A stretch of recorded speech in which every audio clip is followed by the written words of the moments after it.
जय जय श्री राम। आप सभी का जीवन मंगलमय हो। भारत संस्कार मंच YouTube channel, Facebook, Instagram, Twitter, x पर आप सभी महान भावों का वंदन, अभिनंदन एवं स्वागत हो। आज चर्चा स्वतंत्रता की करेंगे, स्वस्थता की करेंगे। इसलिए ये जो समय आपत्ति का, विपत्ति का, दोष,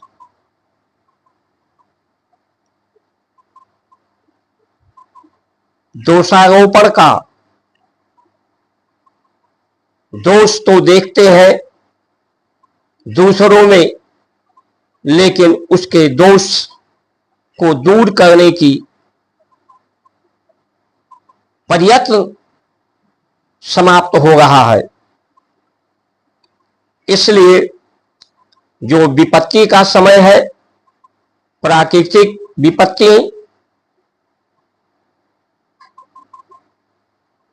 युद्ध के माध्यम से विपत्ति, हिंसा के माध्यम, जात पात के आधार पर, बीमारियों जो विपत्ति के रूप में है, इस पर चर्चा किया जाएगा आज।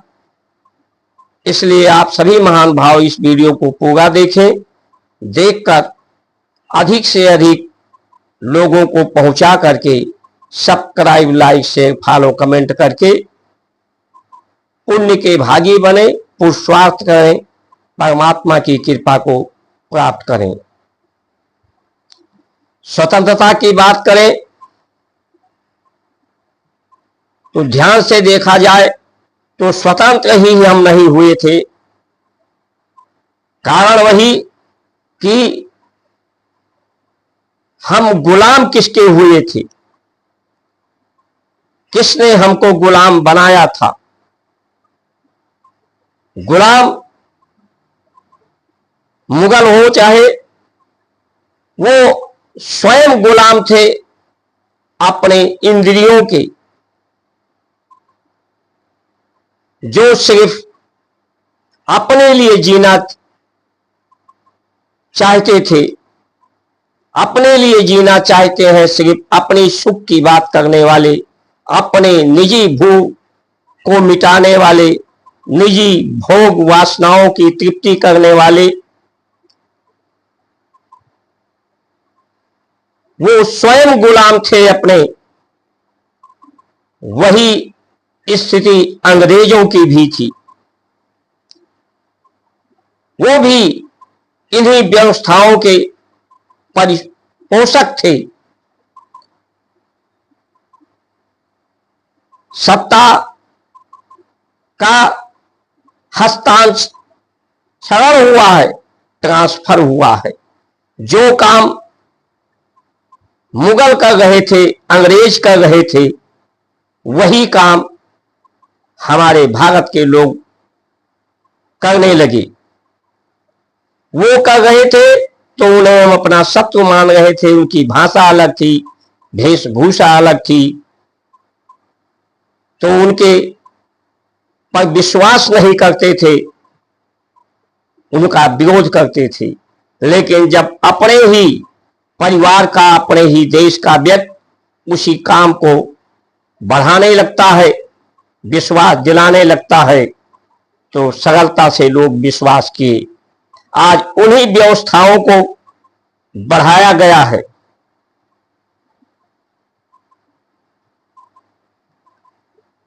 ऐसे लोग सिर्फ विज्ञान का प्रयोग करके, सिर्फ बुद्धि का प्रयोग करते हैं। एकांगी विकास, बुद्धि का विकास, बुद्धि का प्रयोग,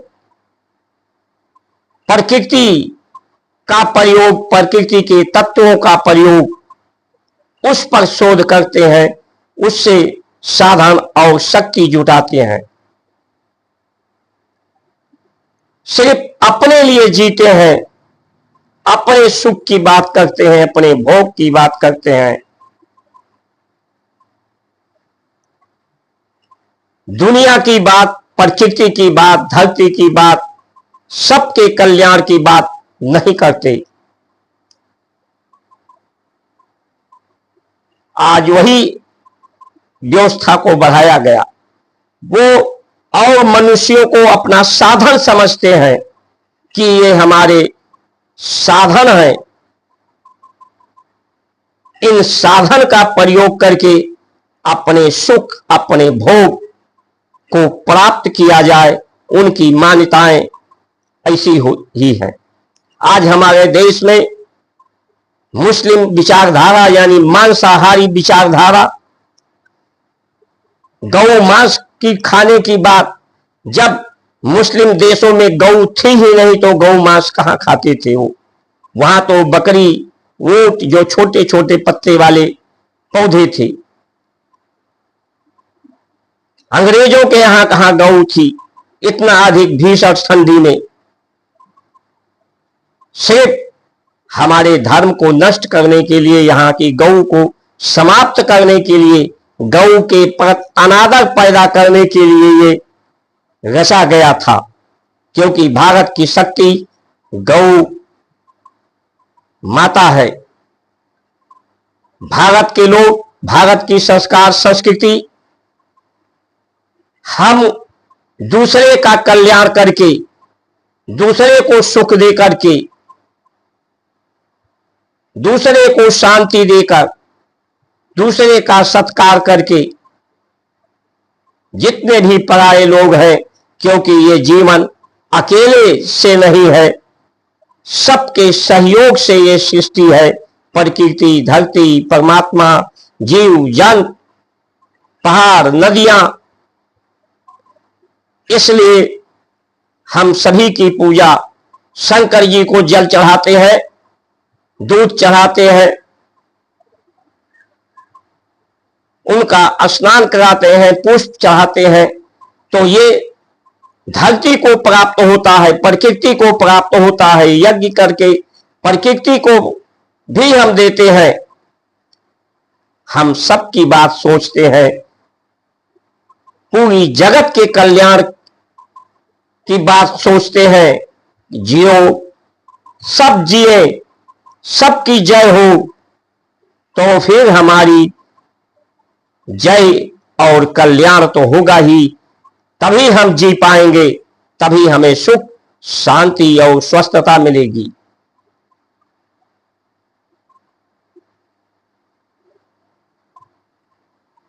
स्वस्थ रहने के लिए आज लोगों का मान्यता अधिक से अधिक खाने में जुटे रहते हैं। बकरी की तरह से मुंह चलता रहता है, या तो बोलने के लिए या तो खाने के लिए, एक बंद ही नहीं होता। लेकिन उन्हें मालूम ही नहीं कि खाते इसलिए हैं क्योंकि ये धरती तत्व को हम बीज के रूप में, फल के रूप में, रस के रूप में, जल के रूप में लेते हैं। तो ये धरती का गुण चुंबक का है, ऊपर से नीचे खींचती है।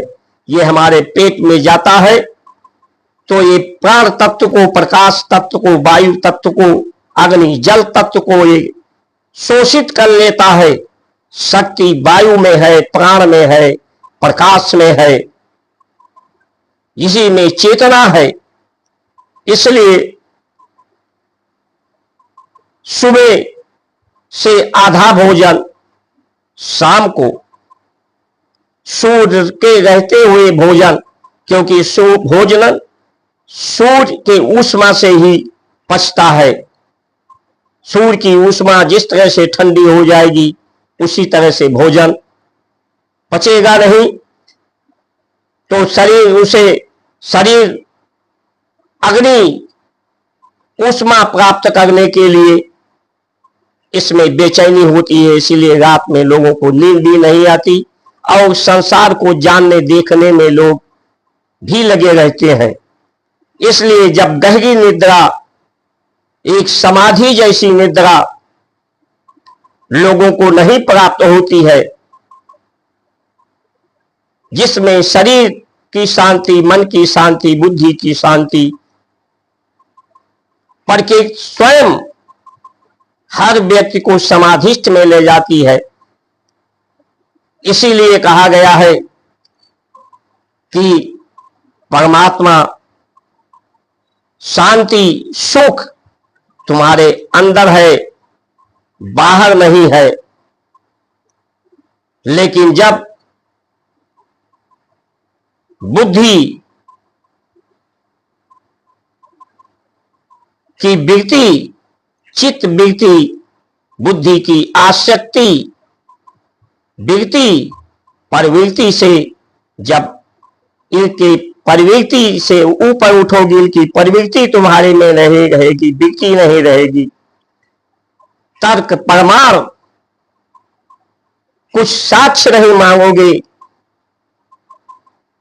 सिर्फ श्रद्धा विश्वास में निवृत्ति हो जाएगी,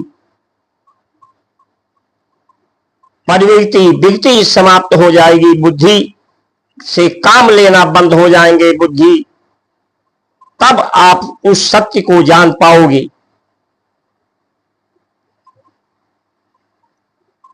तो आज ये जो डेमोग्राफी बढ़ रही है भारत में, या भारत ही पूरे विश्व में भारत की संस्कार संस्कृति को एक समय सही इसी को मानने वाले, इसी के राह पे चलने वाले लोग थे। दुख इस बात का नहीं है कि वहां भारत की संस्कार संस्कृति नहीं है, दुख इस बात की है कि वहां भारत की संस्कार संस्कृति के ना रहने से लोग सिर्फ अपने लिए जीना चाहते हैं। जीने नहीं दूंगा, दूसरे को जीना नहीं देना चाहते हैं। पूरी सृष्टि को अपना साधन बनाना चाहते हैं जीने का, उनके कल्याण के लिए नहीं जीना चाहते। मानव मानव का दुश्मन होता जा रहा है। पशु पक्षी प्रकृति को उतना नुकसान नहीं पहुंचा रहे, वो तो अपने पुरखों के दर्श स्पर्श देख करके सीखते हैं, उन्हीं राह पर चलते हैं, उन्हीं के से उनकी जीवन पद्धति होती है। उनके लिए कोई संविधान नहीं है, कोई व्यवस्था नहीं है, तो क्या वो नहीं जीते? जो कार्य मनुष्य करता है वही पशु पंछी जीव जंतु भी करते हैं। मनुष्य में उनमें सिर्फ इतना ही अंतर है कि वो सिर्फ अपनी भलाई सोच सकते हैं, अपना कल्याण कर सकते हैं, सिर्फ अपने को ही जान सकते हैं। लेकिन मनुष्य ये संस्कार संस्कृति सब कुछ जानने का दावा करती है, सबके कल्याण करने की बात करती है, सबको एक साथ लेकर चलने की बात करती है। तो आज ये डेमोग्राफी जिस तरह से बदल रहा है, ये प्रकृति के लिए, धरती के लिए, सृष्टि के लिए, शांति के लिए बहुत बड़ा खतरा बनता जा रहा है। हमारे ऋषियों ने जो सबसे बड़ी शक्ति होती है मन की शक्ति, मन की शक्ति से बड़ा संसार में आज तक कोई न शक्ति बनाई जा सकी है, न भविष्य में बनाई जा सकेगी। मन को किसी यंत्र से नहीं देखा जा सकता, समझा जा सकता। ये प्रकाश के गति से भी इसकी ज्यादा गति इसकी है। इसलिए मंत्र की शक्ति से जो आज वैज्ञानिक यंत्र के माध्यम से जानना चाहते हैं, मन की शक्ति से, मंत्र की शक्ति से सब कुछ जान लिया था। जितना श्रेष्ठ जीवन, सुंदर जीवन, स्वस्थ जीवन, सत्कार सहयोग पूर्ण जीवन के लिए आवश्यक था, बुद्धि का आविष्कार का सीमित प्रयोग जिससे प्रकृति को क्षति न हो। आज जो जल तत्व पृथ्वी पर समुद्र में बढ़ रहा है, जिसे धरती के अंदर जाना चाहिए शीतल होता वो, क्योंकि जितने तत्व हैं उसमें मुख्य रूप से अग्नि तत्व की ही मात्रा है। जब ये धरती के ऊपर रहते हैं तो मंथन करके इससे अग्नि ही पैदा होगी। जिससे गर्मी अधिक से अधिक, ग्लेशियर पिघल जाएंगे, समुद्र के किनारे के शहर जलमग्न हो जाएंगे। आज मनुष्य के जीवन पर ही नहीं, प्रकृति पर खतरा इस विकास, इस सिर्फ बुद्धि के प्रयोग के कारण हो रहा है। एक ही प्रयोग, एकांगी विकास। भारत की संस्कार संस्कृति सर्वांगीण उन्नति की बात करती है कि शरीर की भी शक्ति बढ़े, मन की भी शक्ति बढ़े, आत्म शक्ति भी बढ़े, बुद्धि की शक्ति बढ़े। सभी शक्तियों का, मानव की शक्तियों को सर्वश्रेष्ठ शक्ति माना गया है। इस शक्ति का प्रयोग किया जाए। मानव की शक्ति का प्रयोग, मानव के मन का प्रयोग करके ही पूरे संसार सृष्टि का कल्याण हो सकता है। आज मन की शक्ति का प्रयोग नहीं, शरीर के शक्ति का प्रयोग नहीं, मशीनरियों के शक्ति का प्रयोग, आविष्कार की शक्ति का प्रयोग हो रहा है। इसीलिए बेरोजगारी बढ़ती जा रही है। अधिक खाने, अधिक बोलने, अधिक देखने, पाने, समझने के कारण लोगों का नींद हराम हो रहा है। नींद चिरनिद्राना आने से, समय से भोजन न करने से, जिसमें जीवाणु हो, जिन भोजन में जीवाणु से ही भोजन होते हैं, जिससे सरलता से पच जाए, जितना कोई मुझे दे उतना किसी को वापस किया जाए। अर्थ वही परमार्थ है कि वो अर्थ लेने के पहले दूसरे के अर्थ कल्याण की बात सोची जाए, उसे परमार्थ कहते हैं। और अर्थ ऐसा कि वो हमारा कल्याण करे, दूसरा जाए चूल्हे भार में, वो स्वार्थ है। आज वही बढ़ रहा है। इसलिए जो हिंदू की बात करते हैं, हम हिंदू हैं, जरा अपने गिरमान में झांक कर देखो कि हिंदू सनातन की जो सूत्र है, सिद्धांत है, जो वेशभूषा, भोजन, जो ऋषियों ने, पुरखों ने हमारे जो बताया है, सिखाया है, सीख दी है, इतिहास ने भी हमें एक सीख दी है, उससे हम क्या सीख रहे हैं? सिर्फ उनको महान विभूतियों को हम भुला करके दूसरे जो गुलाम है, स्वयं अपने इंद्रियों के उन गुलामों के बात को स्वीकार करके आगे जीवन जी रहे हैं। ये आने वाला समय जब इस तरह की घटनाएं बढ़ती है, बहुत लोग कहते हैं कि अभी कलयुग की आयु तो प्रथम चरण है। आयु आहार, विहार, विचार, व्यवहार पर होता है। पहले मनुष्य की आयु भारत में 120 वर्ष औसत आयु थी, तो आज वो औसत आयु जो आंकड़ा आया है 28 वर्ष की हो गई। क्या बढ़ रहा है भारत में? अच्छा हो रहा है। शिक्षा का स्तर, डिग्रियां तो लोगों के पास बहुत है, लेकिन गुणवत्ता उनके पास नहीं है। बीएससी एमएससी के बच्चों से वो कक्षा 5 का सवाल नहीं बता पाते। क्या बढ़ा है भारत में? रुपये का कीमत घटता जा रहा है। इसलिए जागिए, नींद को खोलिए। भारत स्वतंत्र हुआ था तो भारत की जो परंपराएं के अनुसार यहां व्यवस्थाएं तत्काल हमें बढ़ानी चाहिए थी।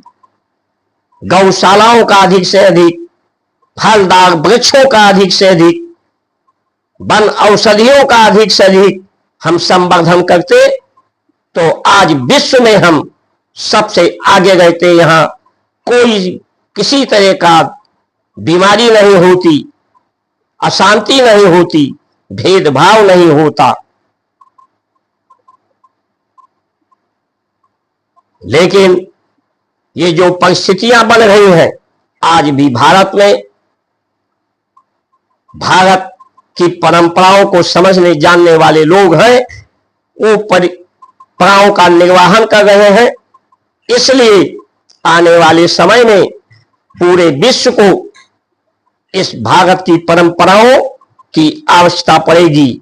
इसलिए अपने को सुरक्षित रखो, संरक्षित रखो, कम से कम खाओ, पेट को ऊपर उठाओ, पेट लंबोदर लंबा होना चाहिए, गोल नहीं। कम खाओ, गम खाओ, समय से खाओ, यही स्वस्थ रहने का राज है। शरीर स्वयं अपने को स्वस्थ रखने के लिए कार्य करता है। बुखार आता है तो बुखार का पर्याय ही शरीर में कोई वायरस घुस गया है, इसलिए वो अपने टेम्परेचर को बढ़ाता है उसे समाप्त करने के लिए। फोड़ा फुंसी निकलता है, इसका मतलब शरीर में कोई गंदगी है, उसे निकालने के लिए। सर्दी जुकाम होता है तो शरीर के अंदर की गंदगी को, कफ को बाहर निकालने के लिए, लेकिन हम उसे दवाओं से रोकते हैं, रोक करके और बीमारियां फैलाते हैं। इसलिए जब बुखार हो तो 45 डिग्री तापक्रम में जल को गर्म करके उसमें अगर पैर के तालू को रखा जाए, उतने ही गर्म पानी पिया जाए, शरीर और गर्म हो तो विषाणु कीटाणु समाप्त होंगे। पानी गर्म करके उसमें कपूर डाल करके उसके भाप को शरीर में लिया जाए तो शरीर के रोम छिद्र साफ हो जाएंगे। इसलिए अपने को स्वस्थ रखो और संध्या बेला में उठने का प्रयास करो। ब्रह्म बेला में संध्या बेले का प्रयोग करो, अपने को सुरक्षित रखो। तुम्हारा जीवन बहुत महत्वपूर्ण है, आने वाले समय में महत्वपूर्ण भूमिका आप निभाओगे। इन्हीं वचनों के साथ आप सभी का सुमंगल कामना करते हुए जय श्री राम।